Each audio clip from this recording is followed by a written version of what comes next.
मजा नहीं आ रहा है। हम करते हैं प्रबंध, आप चिंता। और भारत की सरकार बहुत ही गैर जिम्मेदार और बहुत ही कायर, डरी हुई और बहुत कमजोर है, ऐसा दिखाई दे रहा है। पूरी दुनिया ये अंदाजा लगा रही होगी। इससे ज्यादा लोकतंत्र के लिए और सरकार के लिए शर्म की बात क्या होगी कि देश के प्रधानमंत्री लोकसभा के अंदर आने से डर रहे हैं। ये कहा जा रहा है कि प्रधानमंत्री को खतरा है लोकसभा के अंदर। हम तो 11 साल से हमारे कान पक गए सुनते सुनते कि देश सुरक्षित हाथों में है। आज पता चला कि जिसके हाथों में सुरक्षित था उसे खुद ही खतरा है, वो खुद ही असुरक्षित है। और असुरक्षित भी कहां है? देश की संसद में, जो सबसे सुरक्षित जगह है देश में। देश की संसद से ज्यादा सुरक्षित क्या जगह होगी? बात तो सही है। वहां पर असुरक्षित है, कुछ भी कह देते हैं और ये समझते हैं कि देश की जनता मूर्ख है, कुछ भी विश्वास कर लेगी। प्रधानमंत्री के ऊपर हमला होने वाला था, प्रधानमंत्री की जान को खतरा था। कमाल की बात है भाई। जनरल जैनी साहब ने एक बात कही कि जो लीकेज है, लीकेज का उन्होंने विरोध किया और उन्होंने बड़ी साफगोई से कहा, और मैं उनका बहुत सम्मान करता हूं, बहुत अच्छा बोलते हैं, निष्पक्ष बोलते हैं, बात सही है, वो कभी किसी पार्टी के पक्ष में नहीं झुकते। उन्होंने कहा कि मैं राजनीतिक आदमी नहीं हूं। तो मैं राजनीतिक आदमी हूं, मैं इसका राजनीतिक परिप्रेक्ष्य निकालता हूं। वो तो एक ऑफिसर की तरह उसकी समीक्षा कर रहे थे। हाँ। लोकतंत्र लीकेज से, स्टिंग से और खोजी पत्रकारिता से ही चलता है। अगर सरकार की मर्जी से चलने लगे, जो सरकार सूचना देना चाहती है केवल वही सूचना सामने आए, तो सरकार तो कुछ भी करेगी, स्याह सफेद।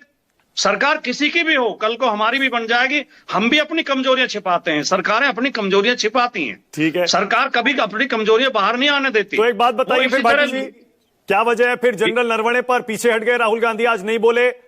राहुल गांधी पीछे नहीं हटे हैं। राहुल गांधी बहुत बहादुरी के साथ, बहुत समझदारी के साथ, बहुत जिम्मेदारी के साथ विपक्ष की भूमिका निभा रहे हैं, बहुत मैच्योरिटी के साथ, और बहुत गंभीर बातें कह रहे हैं देश हित के बारे में। और जो भारतीय जनता पार्टी के लोग उनका मखौल उड़ा रहे हैं, अच्छा नहीं लगता विपक्ष के नेता के लिए ऐसे हल्के शब्दों का प्रयोग किया जाए। आपकी पार्टी नो कॉन्फिडेंस मोशन पे साथ है ना? हम इंडिया गठबंधन के साथ हैं, सरकार के खिलाफ हैं। हाँ। जो वो हैं लोकसभा अध्यक्ष हैं, वो अपनी भूमिका ठीक से नहीं निभा पा रहे हैं। हाँ। और लोकतांत्रिक मर्यादाएं तो ये कहती हैं कि अगर उनके खिलाफ अविश्वास प्रस्ताव आने के बाद ही उन्हें अपना पद छोड़ देना चाहिए। हाँ। अगर उनके मन में लोकतंत्र के लिए सम्मान है। क्या बात कर रहे हैं बाबा? राहुल गांधी हमेशा की तरह अपने झूठ को ही बढ़ाकर और पूरे संसद का समय बर्बाद कर रहे हैं। हमें भी बोलने का मौका नहीं मिल रहा है और ये संसद को सड़क बना देना चाहते हैं। लोकतंत्र को कैसे गिराया जाए, कितने निचले स्तर तक पहुंचा दिया जाए, ये कांग्रेस और राहुल गांधी की सोच को दर्शा रहा था। रुक, तेरे को बता दे। देखिए, जो लोकसभा अध्यक्ष चुने जाने के बाद व्यक्ति पार्टी का नहीं रह जाता। हाँ। ये हमारी लोकतांत्रिक और संसदीय परंपरा कहती है और ये नियम भी है। राष्ट्रपति हो। अखिलेश यादव कल लोकसभा में खड़े होकर क्यों बोले, फिर बताइए जरा। राहुल गांधी को बोलने नहीं दिया जा रहा, इस मुद्दे पर सारे दल साथ आ गए थे, अखिलेश जी ने अपना पूरा भाषण दिया, क्यों नहीं? अगर लोकसभा में नहीं बोलेंगे तो फिर कैसे लोकतंत्र चलेगा? लोकसभा हमें बोलने के लिए तो लोकसभा होती है। जो निर्वाचित सांसद हैं वो लोकसभा में अपनी बात कहेंगे। हाँ। और कहां कहेंगे? और नहीं, सारी पार्टियों ने स्टैंड लिया था ना, विपक्ष ने स्टैंड लिया था। एलओपी को बोलने नहीं दिया जा रहा, तो फिर हम नहीं आएंगे, हम नहीं बोलेंगे, नहीं चलेगी संसद। अखिलेश जी ने पूरा भाषण दिया कल। देखिए, जो मैं कहना चाहता, पहले मेरा एक वाक्य पूरा हो जाए कि लोकसभा स्पीकर जो होते हैं वो उन्हें ये माना जाता है कि अब वो किसी दल के नहीं है और वो दोनों तरफ बराबर का बर्ताव करेंगे। हाँ। अगर एक पक्ष लोकसभा स्पीकर के ऊपर अविश्वास कर रहा है तो ये मर्यादा ये कहती है कि उन्हें स्वतः ही अपना पद छोड़ देना चाहिए।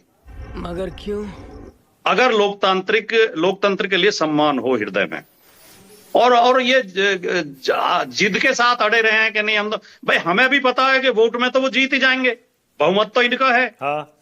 लेकिन ये तो एक मैसेज दिया जा रहा है कि विपक्ष को लोकसभा स्पीकर के ऊपर विश्वास नहीं है, लोकसभा अध्यक्ष निष्पक्ष व्यवहार नहीं कर रहे हैं। ओके, तो सवाल ये ज्यादा महत्वपूर्ण, समझ रहे हो भाटी जी? ये विपक्ष के सांसद स्पीकर के चेंबर में जाकर गुंडागर्दी कर रहे थे। गिरिजी जी कह रहे हैं 15-20 थे, प्रियंका जी खड़ी थी। अब बताइए, गुंडागर्दी चल रही है संसद में खुलेआम।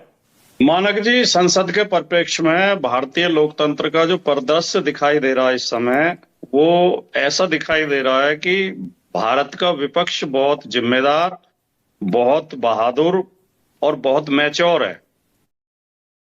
अखिलेश यादव ने जिस दिन राष्ट्रपति अभिभाषण पर राहुल गांधी के पर विवाद हुआ, उसके बाद समाजवादी पार्टी ने भी बोलने से मना किया था। हाँ। नहीं बोला था, भाजपा हिस्सा नहीं लिया यहीं पर भाजपा, और केवल यही नहीं, तृणमूल ने भी नहीं लिया।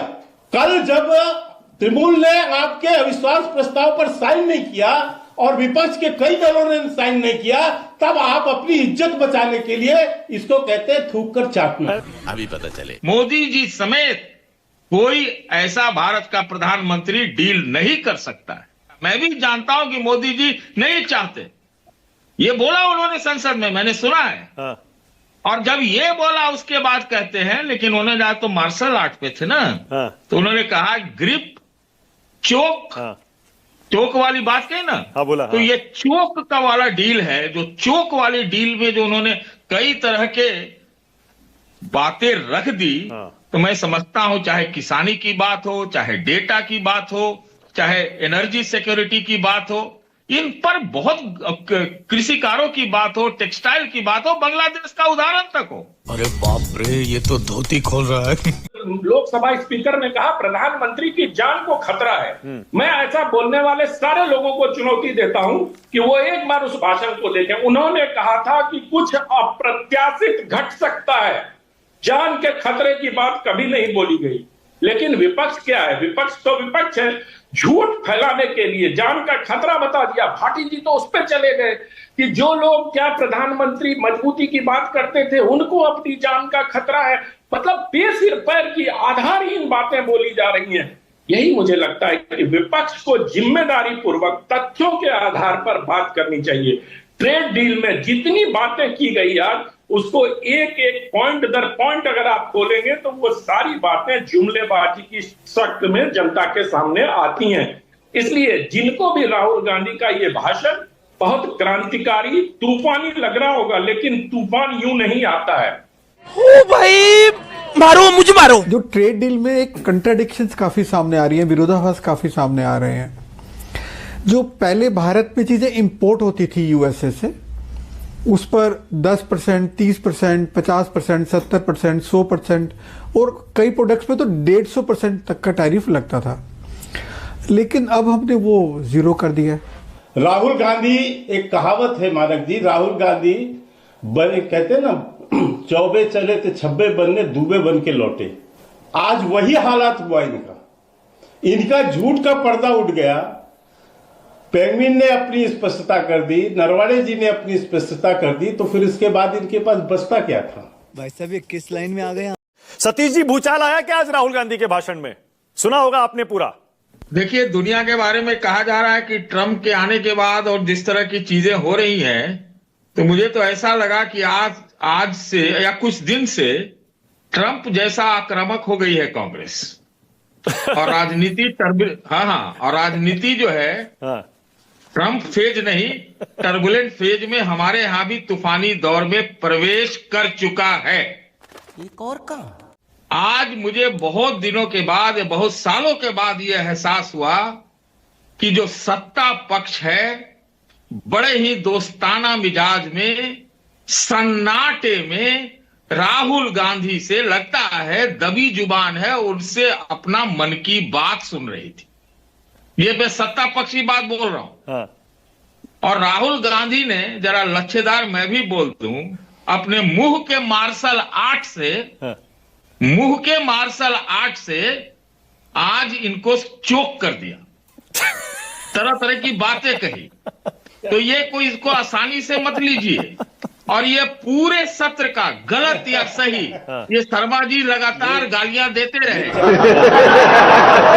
हम ये कह रहे हैं कि अगर ये पूरे सत्र का छू मंत्र में भी कहिए, चाहे लंबित ताल में कहिए, ये सेहरा राहुल गांधी के सर बंध चुका है, बांधना पड़ेगा आपको। इसलिए मैंने कहा कि देश की राजनीति अब तूफानी दौर में प्रवेश कर चुका है। तूफानी दौर में अब आगे क्या होगा सतीश जी?